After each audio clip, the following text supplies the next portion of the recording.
आस्था और संस्कृति का पावन उत्सव महाकुंभ की शुरुआत एक बार फिर से हो चुकी है और इस बार शुरुआत भी बेहद शानदार रही। इस बार का कुंभ बेहद खास है। क्योंकि इस बार महाकुंभ की इकोनॉमी पूरे देश की और उत्तर प्रदेश की दोनों की जीडीपी पर भी असर डालेगी। इसके अलावा कुंभ की इकोनॉमी ने क्या कंट्रीब्यूट करने वाला है, इससे क्यों कहा जा रहा है कि 2 लाख करोड़ रुपए तक सरकार कमा सकती है, इस पूरे मामले को समझने की कोशिश करते हैं और जानते हैं कि कुंभ की इकोनॉमी कैसी है और इसमें फूल और प्रसाद बेचने वालों का भी एक बड़ा योगदान है।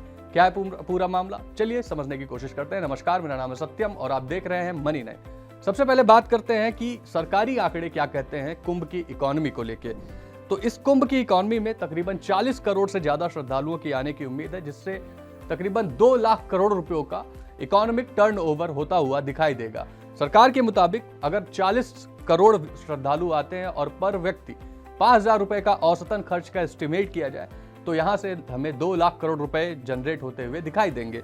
इसके अलावा सरकार ने यह भी बोला है कि ये जो 5,000 रुपए पर श्रद्धालुओं की खर्च है वो बढ़कर 10,000 रुपए तक भी जा सकती है, जो कि एग्जैक्ट डबल कर दें, यानी लगभग 4 लाख करोड़ रुपए का भी टर्नओवर इससे हो सकता है। लेकिन बेसिक एस्टिमेट 2 लाख करोड़ 5,000 रुपए पर व्यक्ति के हिसाब से इस पूरे ही इकोनॉमिक टर्नओवर का जीडीपी पर भी एक अच्छा खासा असर हमें दिखाई देगा। नॉमिनल जीडीपी और रियल जीडीपी दोनों ही लगभग 1% तक बढ़ सकते हैं कुंभ मेले के टर्नओवर के बाद से ही। अब चलिए जानते हैं कि सरकार ने इस विशाल महाकुंभ के आयोजन के साथ क्या क्या खर्च किए हैं और उनके कैपेक्स में कितना इम्पैक्ट पड़ा है। तो बता दें कि इस बार उत्तर प्रदेश सरकार ने कुंभ मेले के लिए 549 प्रोजेक्ट्स की शुरुआत की है, जो कि 2019 के कुंभ में तकरीबन 700 प्रोजेक्ट शुरू किए गए थे। हालांकि जब आप इनकी वैल्यू देखेंगे तो आपको एक शॉकिंग नंबर पता चलेगा, क्योंकि इस बार के 549 प्रोजेक्ट्स की शुरुआत में सरकार ने खर्च किए तकरीबन 7,000 करोड़ रुपए, to be very precise 6,990 crore रुपए। वहीं 2019 में सरकार का बजट था 3,700 करोड़ रुपए का। इसमें से सबसे ज्यादा खर्चा इंफ्रास्ट्रक्चर, रोड्स, हॉस्पिटैलिटी, सैनिटाइजेशन, इन सारी चीजों पे, सिक्योरिटी जैसी चीजों पर हुआ है। अब चलिए जानते हैं कि इसमें रहने के लिए क्या व्यवस्था सरकार की तरफ से की गई है। तो इसमें भी महाकुंभ में लग्जरी ऑप्शंस आपको बहुत सारे मिलेंगे। ये महाकुंभ अपने आप में ही खास होने वाला है, क्योंकि एक बेड की कीमत तकरीबन 1.5 लाख रुपए तक जाती हुई दिखाई दे रही है।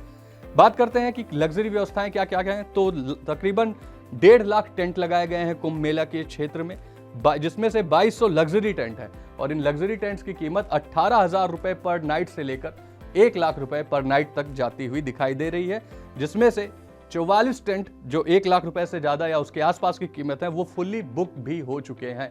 यानी कि डिमांड काफी ज्यादा है, काफी बड़ी संख्या में श्रद्धालु आ रहे हैं और वो दिल खोलकर पैसा भी खर्च कर रहे हैं। तकरीबन 1 लाख रुपए के पर नाइट के टेंट्स की बुकिंग फुल दिखाई दे रही है। इसके अलावा रहने के लिए और लग्जरी व्यवस्थाओं में 218 होटल पूरे प्रयागराज में है, 204 गेस्ट हाउस और 90 धर्मशालाओं का काम शुरू हो गया है, जिनमें श्रद्धालु जाएंगे और रहने के लिए इसकी बुकिंग कर सकते हैं सरकारी वेबसाइट और ऑनलाइन वेबसाइट के माध्यम से। वेंडर और बिजनेस इकोनॉमी भी तकरीबन एक अच्छा खासा इंपैक्ट डाल रही है। अगर हम इनको समझने की कोशिश करें कि महाकुंभ की वेंडर और बिजनेस इकोनॉमी कैसी है, तो 7,000 से ज्यादा वेंडर रहेंगे, जिसमें से 2,000 वेंडर ऑनलाइन पेमेंट जैसी सुविधाओं से भी लैस रहेंगे। यानी कि ऑनलाइन पेमेंट जो यूपीआई ट्रांजैक्शंस हम देख रहे हैं वो भी महाकुंभ में पूरी तरीके से दिखाई देंगे। तो ये आस्था और मॉडर्निटी दोनों का ही एक समागम है, दोनों का ही एक संगम महाकुंभ 2025 बनता हुआ दिखाई दे रहा है। बात करें और बिजनेस इकोनॉमी की, आरआर हॉस्पिटैलिटी ने फूड कोर्ट में 12 से 13 करोड़ रुपए इन्वेस्ट किए हैं, जिससे इनको 100 से 200 करोड़ रुपए का रेवेन्यू का टारगेट आरआर हॉस्पिटैलिटी का है। इसके अलावा अगर एक और दिलचस्प जानकारी मैं आपको दे दूं कि फूड कोर्ट के लिए जो हाईएस्ट बिडिंग आई थी एक फूड स्टॉल के लिए, वो तकरीबन 11 करोड़ रुपए की एक फूड स्टॉल की हाईएस्ट बिडिंग महाकुंभ में हमें देखने को मिली।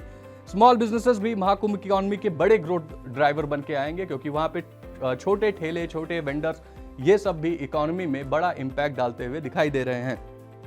अब बात करते हैं फूल और पूजा के प्रसाद और इन सारी चीजों से कितने रेवेन्यू का जनरेट होने की एक्सपेक्टेशन सरकार को है। तो आपको बता दें तकरीबन 10,000 करोड़ रुपए सरकार फूल, पूजा, प्रसाद, इन सारी चीजों से, पूजा सामग्रियों से जनरेट करने की कोशिश करेगी, जिसमें से इंडियन एक्सप्रेस के एक आंकड़े के मुताबिक 5,000 करोड़ रुपए का पूजा के सामान का रेवेन्यू है।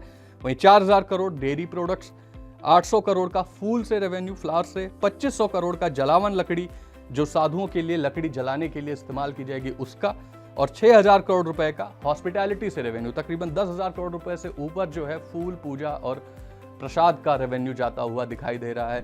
तो एक तरीके से महाकुंभ पूरी तरीके से एक हॉलिस्टिक डेवलपमेंट है, हॉलिस्टिक अप्रोच है in order to boost the economy. अब देखना यह होगा कि क्या बड़ी संख्या में जो हर बार होता है कुंभ में फुटफॉल देखने को मिलता है या नहीं। सर्दियों का मौसम है, लेकिन इसके बाद भी जो 44 बेड्स हैं लग्जरी बेड, उनकी बुकिंग फुल है, जैसा कि मैंने आपको पहले भी बताया।